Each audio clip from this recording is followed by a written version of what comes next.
వరలక్ష్మి గారు నమస్తే అండి. మరి గత వారం రోజులుగా చూస్తూ ఉంటే ఐటీ మినిస్టర్గా ఉన్నటువంటి నారా లోకేష్ గారు కానీ, ముఖ్యమంత్రి చంద్రబాబు నాయుడు గారు కానీ విదేశీ పర్యటనలు చేస్తూ ఉన్నారు. అసలు ఈ పర్యటనల వల్ల రాష్ట్రానికి ఎంతవరకు ఉపయోగకరం ఉందంటారు?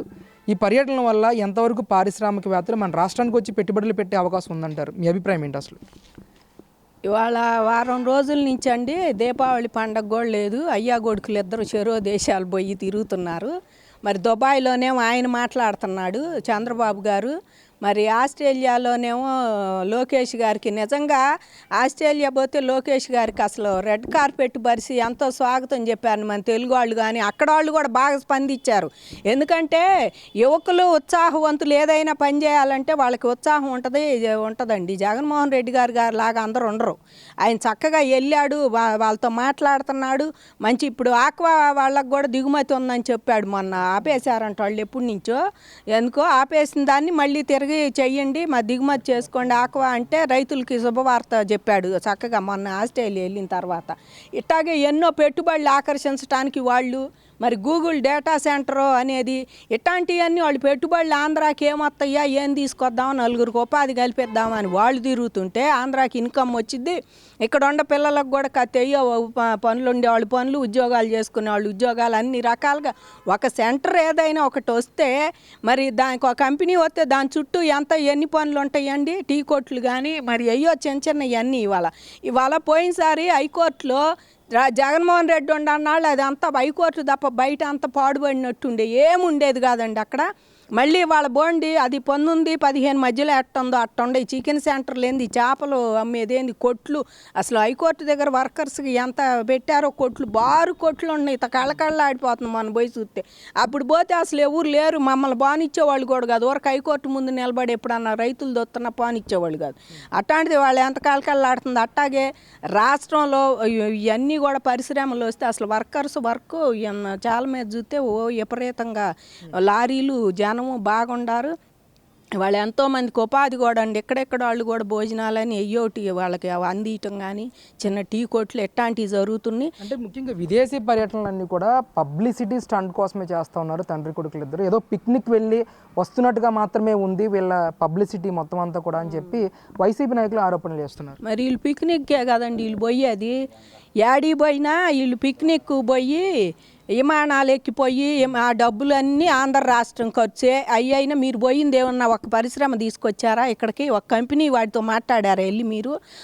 ఏం చేసావని నువ్వు పిక్నిక్? మీరు వెళ్ళారు పిక్నిక్, లండన్ పోవాలి నేను మా పిల్లల దగ్గరికి, ఇంకో సాట పోవాలి నువ్వు అదేంది దావోస్ పోతే నువ్వు ఆయన పిక్నిక్కేగా మీరు పోయింది. ఆడ అడిగితే తెల్లమోహం వేశారు మాట్లాడతాని జవాబులే నన్ను నవ్వుకుంటా. నువ్వు ఆలోచన అక్కడ ఎంత చెప్పావో నీ పర్ఫార్మెన్స్ అందరు చూశారా అయాల.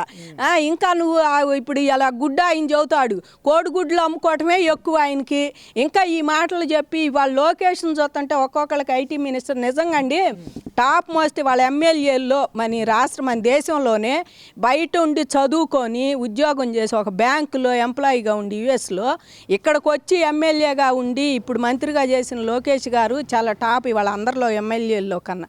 అంత చేసి వచ్చి వాళ్ళ రాజకీయాల్లో ఉండి సాధించగలిగింది ఏదీ లేదు, ఏదైనా సాధించగలం మనం అని చెప్పేసి ఆయన బయటికి వెళ్ళి వీళ్ళతో అసలు మాటలతోనే ఆయన మాట్లాడుతుంటేనే ఒక పెద్ద ఎసెట్ లాగా ఉంది పక్కన వాళ్ళకి. మనం చూస్తున్నా కూడా నోరు తెరుచుకొని చూస్తున్నాం. ఎందుకంటే అంత మాట్లాడే ఎమ్మెల్యే అయితే లేరు ఇంతగా వరకు నిజంగా లోకేష్ గారి లాగా మాట్లాడేవాళ్ళు. వాళ్ళు తెస్తుంటే అన్ని పిక్నిక్ లాగా పిక్నిక్ పండగలు కూడా లేవు. మరి ఇంట్లో పాపం వాళ్ళు భువనేశ్వరి బ్రాహ్మణి పిల్లాడు ఏం చేసుకుంటున్నారు ఇళ్లలో. వీళ్ళు మాత్రం ఆస్ట్రేలియాలో పాపం ఆడ ఈయనేమో ఆ దుబాయ్ షేకులతో కలిసి ఈయన తిరుగుతా నాకు ఎంతసేపు పెట్టుబడులు అని అడుగుతున్నారు పాపం వాళ్ళు. అంటే ఎలా అనిపిస్తుందండి, గతంలో నారా లోకేష్ని పప్పు అని పెద్ద ఎత్తున ట్రోల్ చేశారు.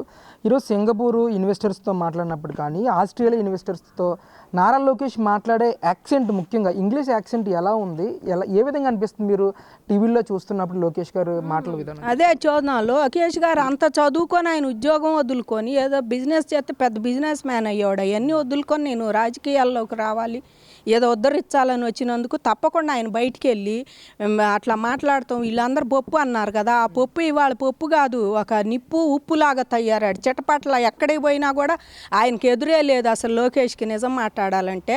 ఇవాళ ఆయన మాట్లాడుతుంటే చంద్రబాబు గారు కూడా నోరు తెరుచుకొని చూడాల్సిందే. వాళ్ళ నాన్న కొడుకు అట్లా మాట్లాడుతున్నా అంటే ఆయనకి సంతోషం కదా. మరి ఆయనకి చేయూతగా ఉండి ఆయన కూడా అన్నిట్లో పాలు పంచుకుంటా ఆయన కూడా పెట్టుబడులు తీసుకొస్తున్నాడు. వాళ్ళు డేటా సెంటర్ తీసుకొచ్చా అంటే మామూలు మాటేనా? అది పోయి మరి వీళ్ళు ఇచ్చే దాని మీద ఉంటుంది. వీళ్ళు ఏదో ప్రజెంటేషన్ చేస్తేనే వాళ్ళు ఇచ్చేది, వీళ్ళు ఇస్తేనే కదా వాళ్ళు దాన్ని బట్టి మనకి ఏదైనా ఇక్కడికి వచ్చి మాట్లాడేది చూసేది. అలాంటిది తీసుకొస్తుంటే ఇంకా వీళ్ళు ఆయన్ని పప్పు అంటే అట్లా ఒక్కొక్కడు పప్పు వాడికి ఎంత పడుతున్నాయి ఇవాళ, ఒక్కొక్కడు ఏం చెయ్యాలా అని చెప్పేసి. ఇవాళ అదే గుడివాడ అమర్నాథ్ ఐటీ మినిస్టర్గా ఉండి ఆడికన్నా పోయి సచ్చారు వీళ్ళు. పొయ్యారు పాగా మెదలకొండ ఇళ్లల్లో కూర్చొని ఇట్లాంటి మాటలు ఈ ప్రెస్ మీట్లు పెట్టి వాళ్ళు ఏం చేస్తున్నారు వీళ్ళు ఏం చేస్తున్నారు మళ్ళీ మనమే చేస్తున్నాము అని చెప్పి మీ నాయకుడు చెప్పండి. సిగ్గు లజ్జ ఏదైనా ఏమీ లేదు చంద్రబాబుకి అని తిడుతున్నాడు. మీ నాయకుడికి చెప్పండి, అమ్మని చెల్లెల్ని కోర్టుకి ఈడ్చి కోర్టులో అమ్మ ఓడిపోయిందని, అమ్మ ఏదో వదిలేస్తే అది ఓడిపోయింది నేను గెలిచానని నవ్వుకునేవాడు మీ నాయకుడు.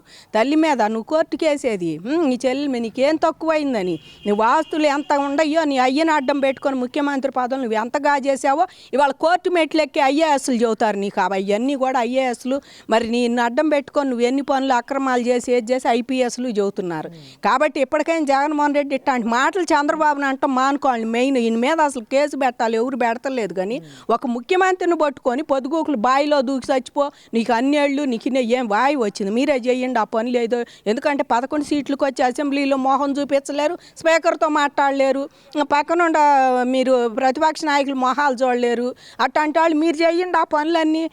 ఓడిపోయినా సిగ్గు లేకుండా ఇంకా గుడివాడ అమర్నాథ్ అట్ట మాట్లాడుతున్నా అంటే ఏమనాలి ఆయన? ఉండన్నాళ్ళు మీరు ఒక్క పని అన్న చేశారా? చేపలు పెంచాలి, మాంసం అమ్మాలి, చేపలు అమ్మండి అని పీజీలు చేసిన వాళ్ళకి కూడా చెప్పారు మీరు అవి అమ్ముకోండి ఆ పరిశ్రమలు పెట్టండి. పెడతారు, అయ్యి పెడతారు. చదువుకున్న వాళ్ళు బిజినెస్లో అది భాగమే, పెట్టుకునే వాళ్ళు పెట్టుకుని అందరూ అయ్యే పెట్టాలని లేదు కదా.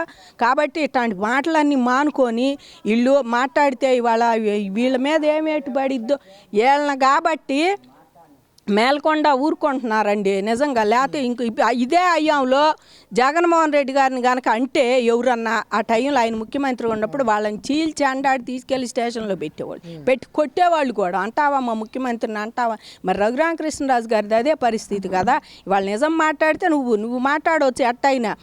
నువ్వు తీసుకొచ్చిన రాజద్రోహం నీ మీద పెట్టాలి. ఇప్పుడు ఆ 1వ నెంబర్ జీవో తీసుకొచ్చి ఎప్పుడు బ్రిటిష్ కాలం నాడు రాజద్రోహం అని అది వాళ్ళు నీకు పెట్టాలి కదా. మరి రాజుగారిని తిడుతుంటే పెట్టొద్దా నువ్వు? కాబట్టి జగన్మోహన్ రెడ్డి గారు కానీ ఐటీ మినిస్టర్ కానీ వీళ్ళందరూ చేసింది ఏమీ లేదు. 19 to 24, 23 దాకా కూడా అసలు మీరేమీ చేయలే. చేయకుండా మా అందరికి మసిబూసి మారేడుగా చేసి అమరావతి లేదు అది లేదు ఇది లేదని కోర్టులకు వేసి రాజధానిని పడుకోబెట్టి ఏది చేయకుండా చేయటానికి నువ్వు ఈ పనులు చేసావు కోర్టు దాకా. అంటే ముఖ్యంగా ఈరోజు రాష్ట్రంలో అతిపెద్ద ఇన్వెస్ట్మెంట్ అయినటువంటి గూగుల్ డేటా సెంటర్ రాష్ట్రానికి రావడం వెనుక జగన్ గారి కృషి ఉంది అని చెప్పేసి వైసీపీ నాయకులందరూ మాట్లాడుతున్నారు. దీనిపై మీ అభిప్రాయం? జగన్ గారి కృషి ఎందుకు లేదయ్యా? అదాని డేటా సెంటర్ అని వస్తే ఎలగొట్టిందంటే ఆయన కృషి బాగా ఉంది. ఆ కృషి ఉండబట్టే 5 ఏళ్ళు మరి ఎవరు రాకుండా చేసింది. మరి 5 ఏళ్ళు ఏం చేశాడు? ఆ కృషిని ఏం చేశాడు? 5 ఏళ్ళు మరి పెట్టపోయాడు. విశాఖపట్నంలోనే పెట్టపోయాడు ఆయాలి. అది లల్లు గ్రూప్ వాళ్ళు వస్తే వాళ్ళని ఎలగొట్టావు నువ్వు. మరి అదేం చేసా? నీ కృషి అంతవరకు ఉందంటే కియా పరిశ్రమ వస్తే వాటిని ఎలగొట్టావు. దానికి టైర్లు కానీ ఆటోమొబైల్ అటిట్లో ఏదైనా పనికొచ్చి సామాను వాళ్ళు ఎన్నో పెట్టాలనుకున్నారు, వాటిని ఎలగొట్టారు. అమర్ రాజా 10,000 కోట్లు పెట్టుబడితో ఆయన వస్తే మరి ఆయన అమర్ రాజా దెబ్బతోటి అసలు ఎంపీ నేను నిలబడలేని రాజకీయాల నుంచే తప్పుకున్నాడు నీ దెబ్బకి జయదేవ్ గారు. మరి పాపం వాళ్ళు మోస్ట్ ఎక్కువ కట్టి ఇన్కమ్ ట్యాక్స్ వాళ్ళేనంటే వాళ్ళ ఆంధ్రాలో. అట్లాంటి వాళ్ళని కూడా నువ్వు దెబ్బకి భయపడిపోయి రాజకీయం కూడా వదిలేసావు. మరి ఆయన్ని వదిలేసి నాకు వద్దు ఈ రాజకీయాలని పక్క రాష్ట్రం పోయాడు నేను పెట్టుబడి పెడతా అని.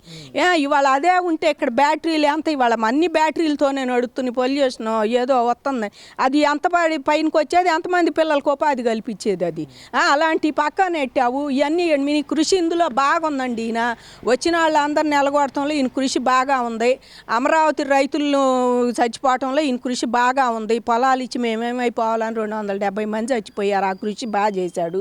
పైపెచ్చు మళ్ళీ ఒకసారి ఎవరైనా పూలింగ్కి ఇస్తే మీ పని చదువుతా అన్నట్టు బెదిరించి చావగొట్టే దాంట్లో కూడా ఈయన కృషి బాగా ఉంది.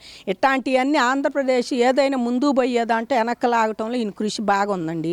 ఈయన కృషి ఉండబట్టే ఇవాళ ఆంధ్రప్రదేశ్ మొన్నటిదాకా సుయ్యం లేదు సయ్యం లేదు, ఎక్కడా లేదు. అసలు ఊళ్ళు కూడా సప్పబడిపోయినాయి. ఏ ఊళ్ళల్లో చూసినా నిరాశ నిస్పృహ, కొట్లు వాళ్ళు కూడా మూసుకొని ఇళ్లల్లో కూర్చున్నారు చాలామంది. ఇవాళ మళ్ళీ అదే కొట్లు తీసి అదే కొంచెం పిల్లల్లో ఉత్సాహం, ఏదైనా వ్యాపారం చేసుకుందామా లేకపోతే చదువుకుందాం, ఉద్యోగాలకి వెళ్దామా, ఏ చిన్న పని అయినా అదో ఇవాళ దొరుకుతున్నాయి, పనులకి వెళ్తున్నారు ఎవరైనా సరే. ఇవాళ ఎక్కడికక్కడ అన్నీ పెడుతున్నాడు కదా, ఒక అమరావతి ఏముంది అటు పక్క కానీ ఏదైనా సరే. కాబట్టి ఈయన అనే దాంట్లో కృషి బాగా ఉంది. నేనే పెట్టానంటే సిగ్గు ఉంటుంది, వీళ్ళకి నవ్వుతారు ఎవరు నెట్టాంటి జ్యోతి. అంటే ముఖ్యంగా హైదరాబాద్ని హైటెక్ సిటీని డెవలప్ చేసింది వైఎస్ఆర్ గారు. అలాగే తర్వాత మొన్నటి వరకు రూలింగ్లో ఉన్న కేసీఆర్ గారు మాత్రమే చేశారు. చంద్రబాబు నాయుడుకి ఎలాంటి చిత్తశుద్ధి లేదు హైదరాబాద్ డెవలప్మెంట్ విషయంలో అని చెప్పేసి జగన్ గారు మాట్లాడుతూ ఉన్నారు. అబద్ధాలకి నిలువెత్తు అర్థం ఎవరయ్యా అంటే జగన్మోహన్ రెడ్డి. ఇక ఆయన చెప్పే అబద్ధాలకు అంతు లేదు. హైటెక్ సిటీ ఆయన చేశాడా? హైటెక్ సిటీ ఆయన చేస్తే మరి నువ్వేం చేసా? కేసీఆర్ ఇప్పుడు దాకా కదా కేసీఆర్ ఏది కట్టలేదండి. నిజం మాట్లాడితే కేసీఆర్ వచ్చాక ప్రగతి భవన్ ఒకటి కట్టుకొని కూర్చొని ఎవరిని లోపలికి కూడా రాని ఇలా ఆయన నాది ఇది సొంతం, నా సొంతం అన్నట్టు కూర్చున్నాడు.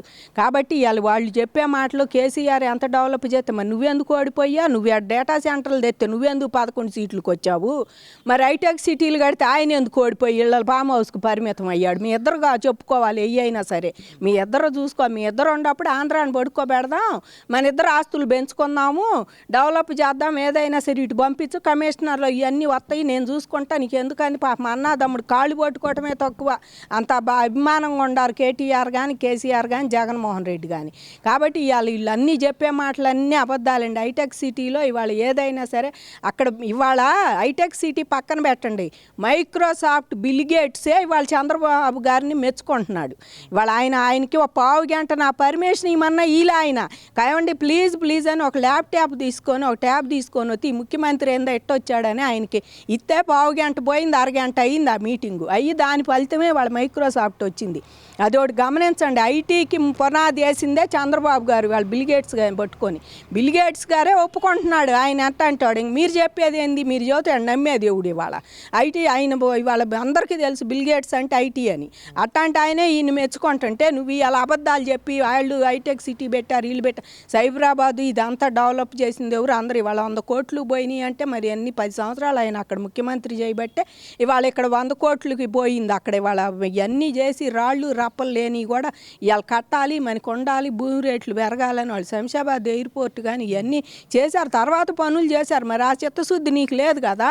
ఇప్పుడు ఒక ముఖ్యమంత్రి ఓడిపోయిన తర్వాత ఇంకో ముఖ్యమంత్రి కంటిన్యూ చేశాడు, నువ్వెందుకు చేయాలి ఆ పనులన్నీ?